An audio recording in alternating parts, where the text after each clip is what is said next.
Now, breaking news from WRAL. Coverage you can count on. And that breaking news is a deadly crash as part of US 64 shut down near Lizard Lick Road. We're giving you a live look right now here on your screen through the WRAL breaking news tracker. What we know this morning about that crash that's been causing a backup for hours. And our next weather maker is this front. It's going to bring us some rain for today and then cooler, breezy conditions for tomorrow. I'll show you what to expect. And locker room divide. A UNC assistant coach is reportedly suspended. WRAL uncovers new drama within the Tar Heels under Coach Bill Belichick. Drama, dysfunction, and no documentary. The deal with Hulu is off. We'll dig deeper into that in just a moment. But first, welcome to your Wednesday. Thanks for joining us. Also want to wish Chris Lovingood a happy birthday. And so good day for you to be joining us. Yeah, I'm very excited. Woke up this morning. Chrissy left me a nice card, nice little gift. So I enjoyed that. But I'm happy to be 34 this year. So I still look much younger than that. But that's okay. Curse of the young face. We are looking right now at your next weather maker, Elizabeth Gardner. She is tracking that right now. What do we have on deck for us? Happy birthday. I'm sorry we don't have just a beautiful sunny day like yesterday. That's so you'd have to remember that. Matter of fact, that may be the warmest day that we see for quite some time. This cold front swings through, brings us minimal amounts of rain, but it's definitely going to usher in some much colder air for tomorrow. Our best chance of rain comes mid-morning to around the middle of the afternoon at 50%, but we are starting to see just a few light sprinkles out there right now. As a matter of fact, see this little diamond there on the camera lens as we take a look at Fenton? That's a little sprinkle on the camera lens. So a sprinkle or two out there for us this morning. You'll notice it's much warmer than it was yesterday, at least in the morning. 70 degrees right now with a dew point way up at 67, which is muggy. We are 5 to almost 15 degrees warmer than this time yesterday. But the afternoon highs with cloud cover stay a little bit cooler with upper 70s. Getting a little concerning watching a low pressure system that could develop on the coast over the weekend. I'll show you what they'll see there and what we'll see here. Ken? Elizabeth, at 6:01, we're staying on top of this breaking news. That deadly crash on Highway 64 coming in from Zebulon this morning, the westbound lanes. You can see the crash is off to the shoulder of the road, but people are observing the North Carolina's move over law, which means you move over one lane to give law enforcement an opportunity to safely work a crash scene. Let's get right to WRAL's Ali Cattlebar. She is live on the scene right now. And Ali, walk us through what we know that happened and what's happening right now. Ken, this was a deadly crash. We want to get you to what's going on right now. Within the past 30 minutes, a tow truck pulled up, and you can see that is the car that crashed and possibly into a tree. That's what we heard from scanner traffic. Car crashed into a tree and caught on fire. It is just completely destroyed. It's hard to look at as we know that one person has died, and you can see the inside is just ashes. The top part of that car, it's not on the car, and that is just what's left of this fiery crash. As for traffic, we do see some delays right now. We can see traffic is flowing slowly, inching by this wreck, as we can see that DOT, some crews are out here directing traffic as they load this car onto the tow truck. We are reaching out to authorities on just what happened here and the identity of the person, at least one person that died in this crash, Ken. All right, the good news is that at least one lane of traffic is getting through, because this backup stretches all the way back to Highway 96, or Rindle Avenue, if you will. So if you're getting ready to head out the door in Zebulon this morning, you have a handful of options. Wendell Boulevard, Highway 97. You can also take Riley Road, which connects you to Lewisburg Road, and get you on your way. We'll, of course, stay on top of this and keep you posted all morning long. As far as other major routes into the capital city, no delays at this hour. You're getting ready to head into the car. Tune us in on the radio. 101.5 HD3. Keep us tuned in all morning long. Thanks again. Neighbors say shots fired at a Raleigh apartment complex this morning went through a window and into a room where children were sleeping. This happened at the Raleigh Millbank Apartments off North Raleigh Boulevard. Police say someone fired shots around 12:45-ish this morning, but no one was injured. Officers are trying to learn whether that shooting was random, but at last check, no arrests were made. We're working to get more information about a motorcycle crash in Raleigh. This happened on South Saunders Street near Grissom Street. You're looking at video from the WRAL breaking news tracker that was taken around midnight. No other vehicles were involved. We've reached out to Raleigh police for more information, including the condition of the motorcycle rider. This morning, major developments on a divide in the UNC football locker room. The Athletic, owned by the New York Times, is reporting Tar Heels assistant coach Armand Hawkins has been suspended in connection to extra benefit allegations. WRAL's Kelsey Coffey is live outside Kenan Stadium this morning. And Kelsey, WRAL's investigation has garnered national attention on this story. Yes, Renee, from the New York Times to the Dan Patrick Show, the chaos within the UNC football program is gaining national attention. This morning, WRAL's Pat Welter will be on the Today Show talking about his exclusive report on the divide in the locker room. Now, just last night, UNC cornerback coach Armand Hawkins was suspended. This from a new report from The Athletic. The reason? Allegations of providing extra benefits. A text message was sent out to all athletes in ticketed sports, reminding them that selling their complimentary tickets could impact their eligibility and violate NCAA rules. WRAL also confirmed the Hulu documentary about Bill Belichick and UNC football is scrapped for now. Our own Pat Welter broke all this news. He explains what you'll hear from him this morning on Today. We've been reporting on this about a divided locker room, lack of communication, disorganized overall toxic culture with the Tar Heels, and took people a little bit behind the scenes of the process of working that story and what we're learning next. And we'll be sure to stay on top of this story. You can follow our coverage all day long on WRAL.com. Just search Belichick. Kelsey Coffey, WRAL News, live in Chapel Hill. And like Kelsey said, be sure to watch the Today Show for Pat's report. And of course, tune in to our afternoon newscast starting at 4 p.m. for more coverage on Coach Belichick and UNC football. A state task force in charge of lowering child fatalities in North Carolina is now focusing on social media. Critics say social media can be bad for teenagers' mental health, and sometimes even it comes with deadly consequences. North Carolina has sued TikTok and Facebook and Instagram over such concerns. And Governor Josh Stein signed a bipartisan bill this summer to restrict cell phone use in the classroom. Otherwise, state lawmakers have struggled to enact new regulations on social media companies. WRAL state government reporter Will Doran, he explains why. These social media companies do spend a lot of money on lobbying, a lot of money on political donations. They're pretty powerful. So this is definitely going to be a political fight that we continue to see probably for years to come here in North Carolina. And for the latest from today's discussion on social media, you can go to WRAL.com.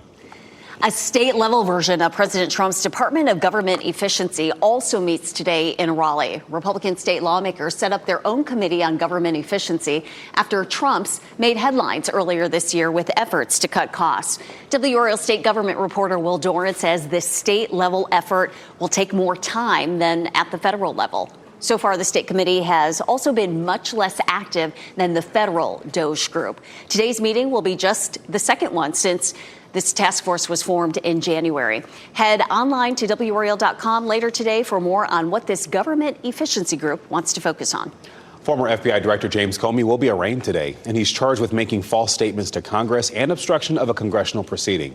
The Justice Department accused him of lying to lawmakers about whether he authorized an FBI media leak. President Donald Trump has been very vocal about his dislike of Comey for investigating his 2016 campaign, and critics say the charges are revenge. But President Donald Trump insists what's happening is about justice, not revenge, though there have been reports of people close to the case on the prosecution side saying that case should not move forward. I believe that Mr. Comey will ultimately be vindicated. I think there's going to be strong grand jury misconduct motions, vindictive prosecution motions, and selective prosecution motions. Two North Carolina prosecutors joined the legal team prosecuting former FBI Director James Comey. Nathaniel Lemon and Gabe Diaz were part of the U.S. Attorney's Office in Raleigh until transferring to the Comey case in Virginia. The mayors of Durham and Fayetteville now know who their opponents will be in the next month's election. Let's take you through the results of yesterday's primaries. Durham Mayor Leonardo Williams will square off with Councilwoman Anjani Bell in the general election. They were the top two finishers in the primary vote. And in Fayetteville, incumbent Mitch Colvin will face off against Councilwoman Kathy Keefe Jensen after the primary. And then in the Durham City Council vote, Matt Kopak and Deidreana Freeman advance in the Ward 1 race. In Ward 2, it's Shanetta Burris and Mark Anthony Middleton. Meanwhile, in Ward 3, Chelsea Cook and Diana Medoff move on. You can find full results of all the elections on WRAL.com. Your time is 6:08 this morning. Teaching assistant accused. A school employee due in court today on a child abuse charge. The allegations she's facing, including hitting a 5-year-old student. Recall alert. A software malfunction could put you at higher risk of a crash. What's causing the problem with the backup cameras? And a few sprinkles have started to pop up across our area. Best chance of rain comes closer to lunchtime, early afternoon, but it's not looking like a lot. Turning to the weekend, however, looks a little bit more serious, especially along the coast. I'll show you coming up. As you get into your car, tune to WRAL News Plus on your radio. In Raleigh on 99.3 FM. In Durham, 96.5 FM. And everywhere on 101.5 HD3.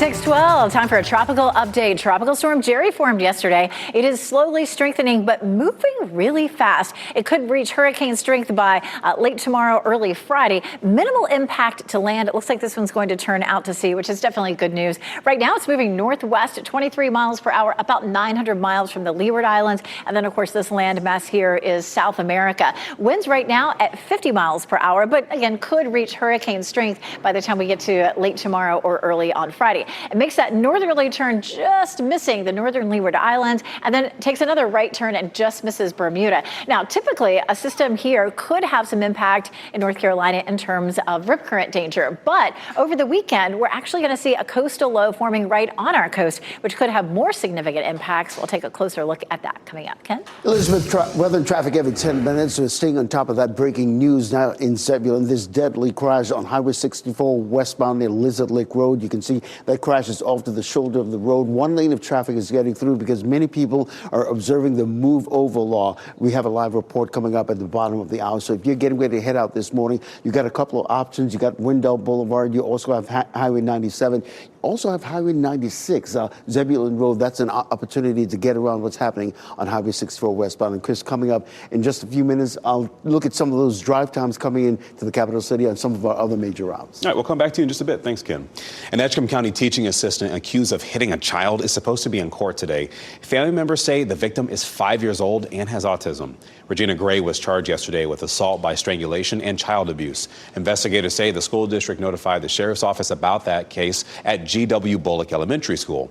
The organization Disability Rights North Carolina says people with disabilities are vulnerable to assault. The group says schools have an obligation to deal with it throughout the hiring and training process. I think that it's essential that hiring be deliberate and thoughtful and include real screening for the ability to regulate a caregiver or educator's own emotional responses to difficult situations. The Edgecombe County School System says Gray has worked at that school since December 2024, but she is no longer an employee and is out of jail on bond. We did try to reach out to her, but we were unsuccessful.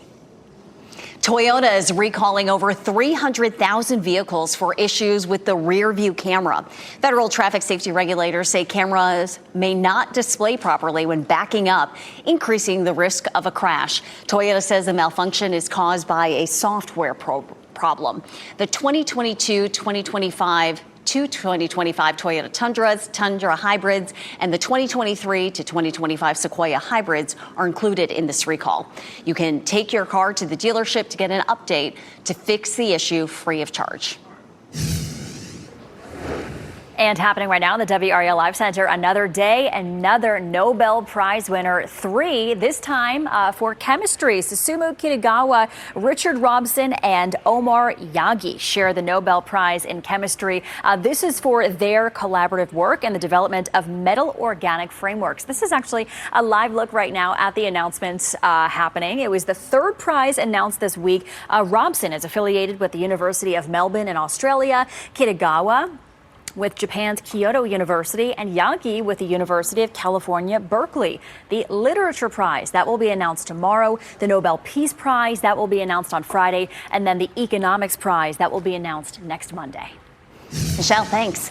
Raleigh City Council approved the rezoning of land at Peace and West Streets to make way for a 30-story tower. The council chambers was packed last night with supporters in green and opponents in red. This approval means the building height limit at that intersection is now 30 stories. That's compared to 12 stories, which was what it was originally zoned for. Those supporting the move tell WRAL the City Council's approval shows they're supporting an investment into the future. Those against the rezoning fear their historic homes will now be dwarfed by a skyscraper. This is well above and beyond all the different plans and policies. It's 2 towers, 306 feet and 240 feet. It would be completely overwhelming for the neighborhood, and it's completely outside policies and plans. There are still a lot of questions that remain. WRAL has reached out to the developer to learn when the project will break ground. Today, Durham Parks and Recreation is holding a reopening celebration for the Sherwood Park playground. The 25-year-old playground was demolished to make room for a new playground. And there are also other things there, such as a 3-court pickleball facility, among other things. Today's celebration runs from 3:30 to 5 at that park on Cheek Road. North Carolina farmers are caught in the middle of the latest chapter in the U.S. trade war with China. Farmers nationwide are already dealing with rising costs on supplies and equipment because of tariffs. Well, now China stopped buying U.S. soybeans as retaliation for those tariffs. You see, soybeans are a $643 million business for our state, and farmers are worried they won't be able to make a comeback. I've not seen this level of concern in agriculture in a long time. I've seen it regionally, but this is across the United States because soybeans are a crop that you can grow in every state. So a lot of farmers all over the U.S. grow soybeans. President Trump has proposed a major aid package for U.S. soybean farmers during China's boycott, and farmers in North Carolina fear time's kind of running out to sell this year's crop to their largest international buyer. It is 6:18 on your Wednesday. While we've certainly enjoyed the sunny days this week, we need the rain, and it is on the way. Elizabeth Gardner in the WRAL Severe Weather Center. And Elizabeth, this will not be a soaker of a rain, but it will still be a little bit that can help put a dent in our drought. Yeah, so we take a look here at what's happening outside. This is a look at Raleigh. Definitely a cloudy start this morning. The flags here at the Legislative Building moving around a little bit, but the wind will really pick up for us tomorrow after the cold front moves through. You can see a little patch of light rain that's moving from Charlotte over toward our area. So even this morning, even right now as you're heading out the door, you're going to see just a little light rain, especially here around Chatham County, maybe the northern part of Lee County, the western part of Wake County. So over around Apex, over around the airport, Morrisville, you're going to see a little bit of light patchy rain. Unfortunately, this doesn't look like it's going to bring us a whole lot of rain. The models this morning looking a whole lot lighter than they did yesterday. You can see there at 8 a.m. a little sprinkle. Best chance of rain is going to come around the middle of the day through the early afternoon. And then by the time we get to the evening commute, it's mostly over, minus just a little sprinkle around dinner time. How much rain are we talking about? Probably 1/10 of an inch, maybe 1/4 of an inch. So it's really just not going to be much. Then our attention turns to the weekend. This is looking more concerning for the coast. We may have a coastal low or nor'easter that develops, and especially the Outer Banks will be vulnerable from this system. We're going to see strong winds, heavy rain, possibly more erosion, especially along the Outer Banks. We could see some rain here. The models are trending a little bit wetter now for, say, Sunday and Monday with a chance of some rain on Saturday, but definitely along the Outer Banks. Significant rainfall, winds gusting up to 50 miles per hour, and some significant coastal erosion and overwash. So this is going to be another system that's going to cause problems, especially for the Outer Banks. So for today, 50% chance of rain. Right now we have 30 on Saturday, 40 Sunday and Monday. As a system starts to develop, we'll have a better idea of how much rain we'll end up seeing over the weekend. The one thing that we'll definitely see is some cooler temperatures. For tomorrow morning, we're in the mid-50s, and then on Friday morning, 40s again. Ken, grab the jackets. We got to pull out the jackets for the little ones. Elizabeth, thanks. Hey, we're staying on top of this breaking news for you this morning. Highway 64 westbound near Elizabeth Road, a deadly crash. You can see it's off to the shoulder of the road, and people are observing the move over law. So one lane of traffic is getting through rather nicely. But you've got a couple of options if you're heading out the door right now. You got Rindell Boulevard, you got Highway 97. You also have a Rindell Avenue, Zebulon Road as far as getting around that mess on Highway 64. But as far as the other major routes coming into the capital city, no delays at this hour.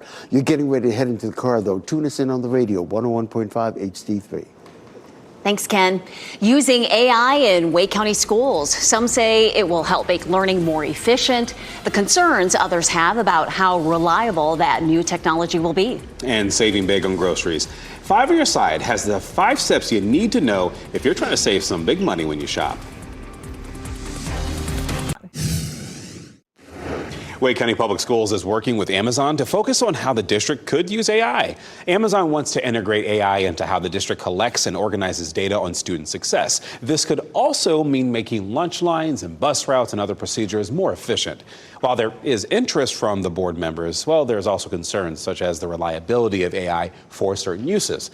This was the second of 3 planned informational meetings, and board members say this will be discussed for a while before any policy comes to life. Today, students, staff, and community leaders will hold a ribbon-cutting ceremony for the new Bowling Road Elementary. The school in Fuquay Arena adds 800 more spots to serve students in the community.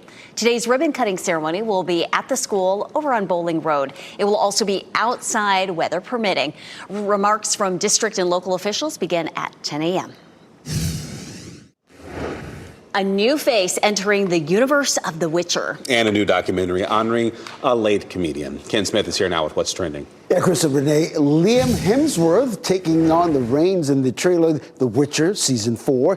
Hemsworth is taking over the lead role of Geralt of Rivia.